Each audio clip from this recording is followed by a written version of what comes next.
It's Lewis. It's Sarah. And today we've got a very different episode to anything that we've done before, and it's very exciting. So we've had Sandra, who is an optimization expert at Google, and we've recorded our conversation with her, and we hope you find it really interesting. So Sarah, do you want to introduce Sandra and who she is? Yes, so as a Google partner agency, we have access to lots of Google experts that we can work with for our clients.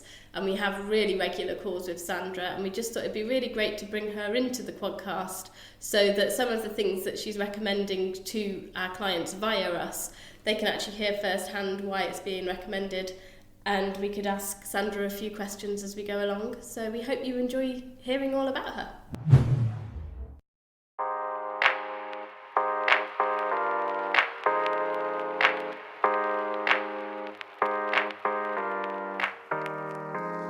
Hi, and welcome to QuadCast. I'm Lewis, and today I'm here with Sarah, and today we're joined by a very special guest, Sandra, who is an optimization expert at Google. Thank you so much for joining us, Sandra. Thank you, Lewis and Sarah. I do appreciate the opportunity. And just so your clients know, I work at senior agency level for a number of years now. So I hope that what I will be sharing not only will assist you in understanding Google Ads a little bit deeper, but most importantly, helping you to set up for success. So when it comes to the very most important things about any Google Ads account is that the tracking needs to be correct. What do I mean by that? And I will explain each of these terminologies that I'm going to give you in just a moment so you understand them a little bit more in depth. So the first most important thing is that you need to have what we call a Google tag that is set up for each and every one of your conversions that you have that are set up, that are in accordance with your website. Now, a conversion is something that can even be a soft conversion, which would be like a page view or a phone call, or the most important conversions, which I really believe are the strong ones, are setting up if you have a purchase or a add to cart. Or alternatively, if you're a lead generation company, you would have something like a lead form that they would fill in, or they would be downloading a brochure, or perhaps setting up for an email newsletter. Now, when it comes to having Google tags in place, there are two very important things that go hand in hand with that. As marketers have for the last couple of decades, they have been using cookies to track people's details and data. That is no longer possible within the EMEA region, which the UK also fits into. So hence we have something new, which is called consent mode. Now, what that does is it allows somebody to interact with your website in such a way that you cannot track them for personalized advertising, and you cannot track their personal details. Now, obviously, those are the most enhanced privacy regulations that have been introduced. This is fundamentally important that is introduced to each and every one of the Google Ads accounts, because if you don't, you will find that over time, your campaigns will no longer have the data to be able to continue to run. So please do that ASAP.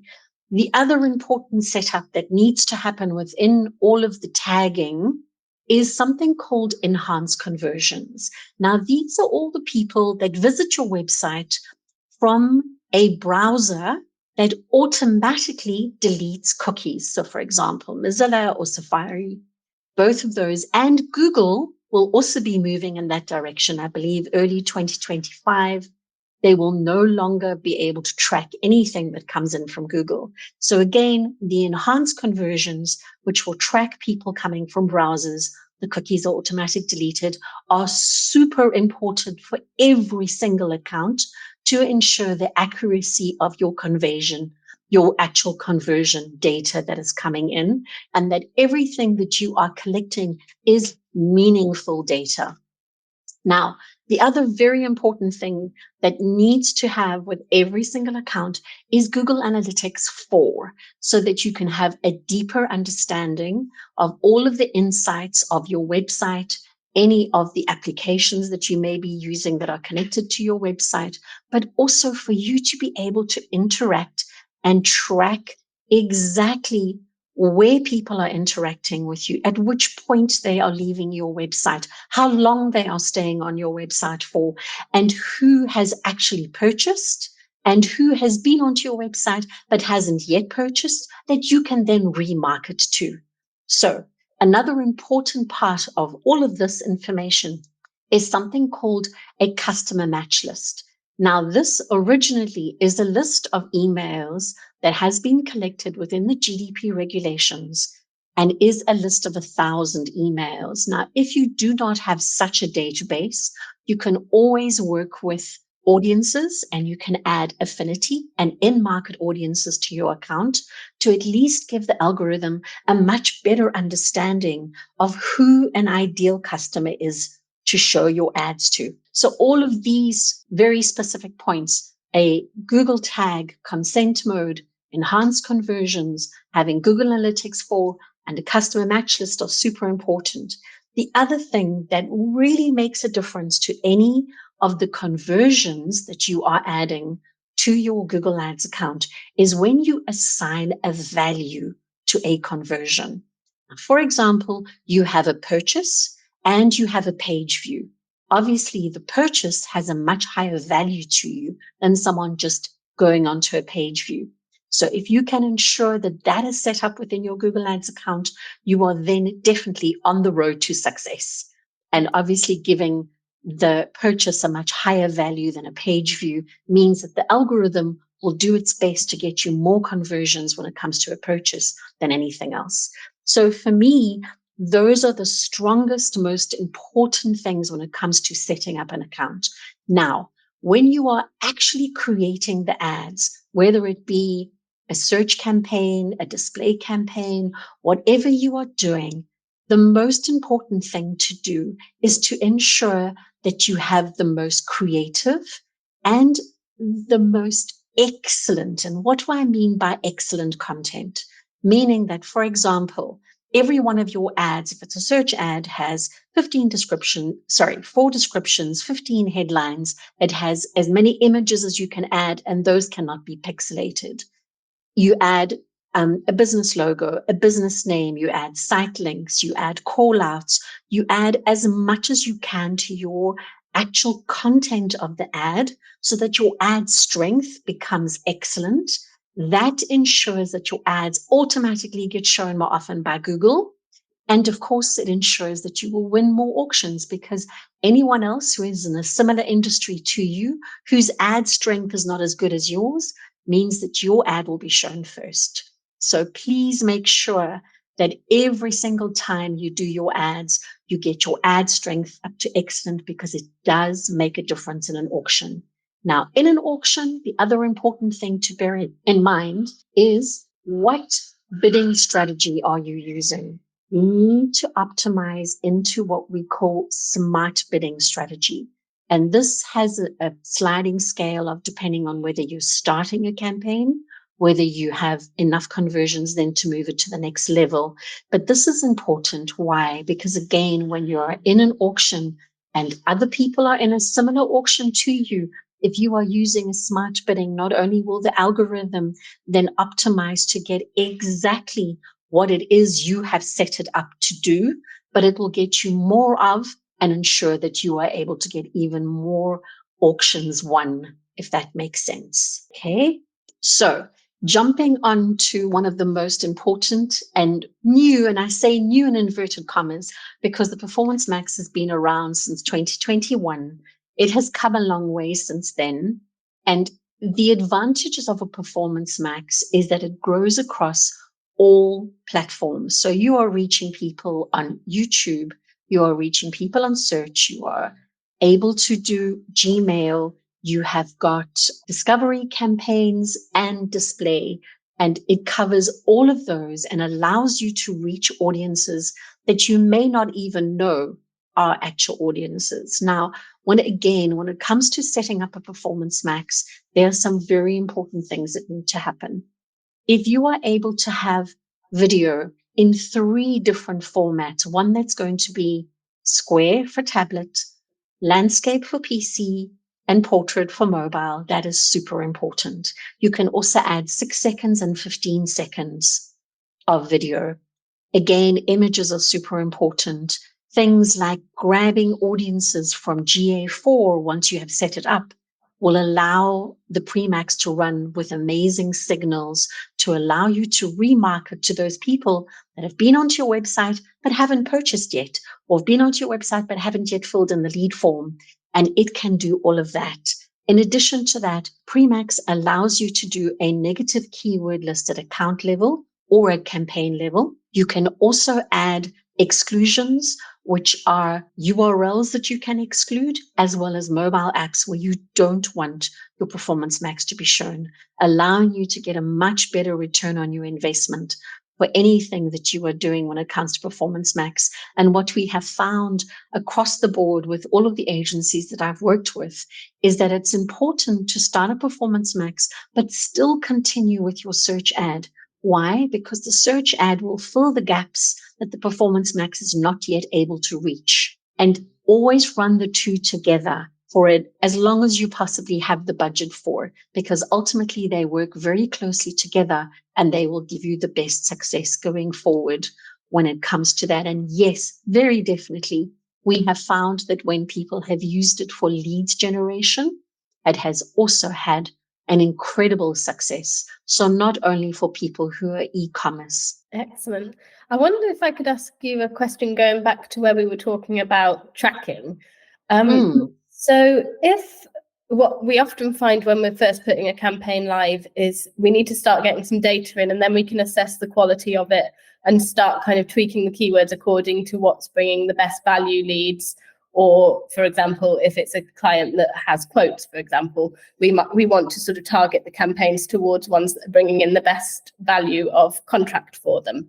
How long does it take for the algorithm to update, or how much historical data does it hold? So, for example, if it takes us 2 months to be getting the right kind of conversions, will Google, in a way, forget the ones from 2 months ago and just start optimizing towards the most recent? So no, not at all. Google remembers all of the interaction points that has happened within each and every campaign and will optimize all of those. When it comes to starting a brand new campaign, we normally recommend 2 weeks to a month to at least allow it to run, especially if it is on a smart bidding strategy, which obviously is the best way to run any campaign in this day and age. But ultimately, it will remember all of the information that you have given it, and it will continue to optimize, obviously, for the ones that are working best. Remember that even with search terms that are coming up, it is a good optimization to go into those on a regular basis, to remove the ones that don't make sense, and then also to add perhaps some of those search terms to the headlines of some of your ads to ensure that they get shown more often. Because remember that there are always new people coming onto the web. They are typing differently. They are asking different questions. And this ensures that you are covering all of your bases when it comes to that. Yeah, definitely. So is there a way, if you've got a lot of leads at first that aren't such good quality, is there a way to kind of signal to Google that you almost want it to forget those and optimize for the more recent ones? Or is it just a case of the more you optimize for better quality leads, the more Google will go after those? Absolutely, Sarah. What the second option is definitely how it works. The better the conversion rate on a particular search term or keyword is what Google will continue to go for and definitely push for those going forward. So there isn't a way of literally getting rid of, unless you start a brand new campaign and you don't add those old keywords and it doesn't even know that they exist. So yes, that would be one way of removing the old information. Probably a bit of a challenging way if you've been running campaigns for a while to kind of start again. But the more you kind of optimize for better value leads, the more Google will kind of start to pick that up. Because obviously that's one of the biggest challenges that we often find is if it's not a shopping site, it's difficult for Google to know what a good quality lead is and a poor quality lead is, because they're both just coming in as a lead. So we need to try and give Google those signals, which is where, as you were saying before, and things like offline conversions come in, to try and give Google as much information as we can so that it can optimize towards what kind of clients we want to be getting in from our campaigns. Absolutely, Sarah. And you It's such a valid point, and that is that when you set up a campaign, it is important to tell it what you're looking for. Are you looking for leads? Are you just looking for awareness? In other words, people coming to your website. And so these basic setups of when the campaign is initially set up should be chosen correctly and given a marketing objective and given as much information as you can. People seem to overlook that information, but they don't realize that then the algorithm is not really knowing what you want. And so how can it get you the best conversions or the best leads? And I agree with you that it is difficult in the beginning for the algorithm to understand. But again, if you are giving a value to your conversions, then that will initially help the algorithm to also understand which are the strong conversions that it needs to push for. And hopefully it will get you more of those right from the beginning. One other question I wanted to ask you as well about where you were talking earlier about needing an excellent rated advert. So one of the issues that I've had recently is where a client wanted to promote an offer. And so they wanted the offer pinned in headline positions 1 and 2 so that every person saw the ad. But as soon as you start pinning headlines, it reduces the quality of the advert. So if there is a message that the client particularly wants to push out there, which is more important? Is it getting the message across or making sure that the ad quality remains excellent? Sarah, this is a very difficult question to answer because, as you said, it is an offer that they're doing. So maybe for that limited time of period that they're putting the offer out for, they can maybe pin 1 or maximum 2. But once that offer is over, I would strongly suggest that they maybe only pin 1 headline and at least still keep it within the good section, as opposed to giving up on that and taking it all the way down to poor, which sometimes does happen when you pin too much. And then you are losing that ad ranking and that ad strength when you're in an auction. Definitely. It makes quite a big difference. I noticed just pinning 2 headlines took the quality rating of an ad from excellent to average. And then as soon as you unpin them, it goes back to excellent again. Absolutely correct. And sometimes the way to overcome that when you're doing an offer like that is maybe to have a stronger call out, or even to have a form actually added to the ad itself, where, for example, if they're doing an offer, whatever it may be, that automatically comes up as part of the ad. They don't even have to go to the website. And the client will then engage even more. So the pinning is almost outdated, if that makes sense. Yeah. There are other ways of getting people to engage with the ad and getting you a better click-through rate without having to pin any of the headlines, hopefully. And, I know it's something that we've been used to doing in the past, but going forward, please do try and do as little of that as possible. Yeah, definitely. Just off the back of that, Sandra, I'd quite like to ask Yes. you, this is quite a simple question compared to anything you've asked, Sarah, but are there some occasions and some campaigns where you would argue that less is more, and the more that you do, kind of the worse you can make things? Are you referring to headlines and descriptions, or give me context? Headlines and descriptions mainly, I would say. Just the more that you try to optimize campaigns and ad copy and anything of the sort, can it make it worse? No, Lewis, I wouldn't say so, because remember that what the algorithm will try to do if you give it the option of 15 headlines is it will show the most relevant headline to that particular person, depending on how they've actually typed into the browser. So what that does initially is it not only makes the person believe that it's been optimized specifically for them, and it has in real terms, but it also makes the ad so much more engaging, which means that you will get a better click-through rate, which is ultimately what we all want, because we want that client then to go to the website and do whatever the ultimate conversion that we're looking for. But I would say that in this case, more is always better, because as I said a moment ago, there are always new people coming onto the internet, and we find that they are definitely typing in different ways and searching in different ways. So it is a matter of also keeping ahead of the trends, and maybe something to consider going forward is to look at using something like Gemini or ChatGPT to help you get those better headlines so that you do have variations to make sure that they are different, but yet just as engaging for the product that you're looking for. And then one other question I wanted to ask around kind of going back to generating leads. When we were talking about assigning value to different conversions, so for example, if we've got a client that's got a appointment booking and a contact form, obviously the appointment booking is worth more to them because the intent is more there than just sort of sending an inquiry. So when we say assign a value, do we mean a value in terms of monetary, or we just need to tell Google, for example, that one is more important than the other?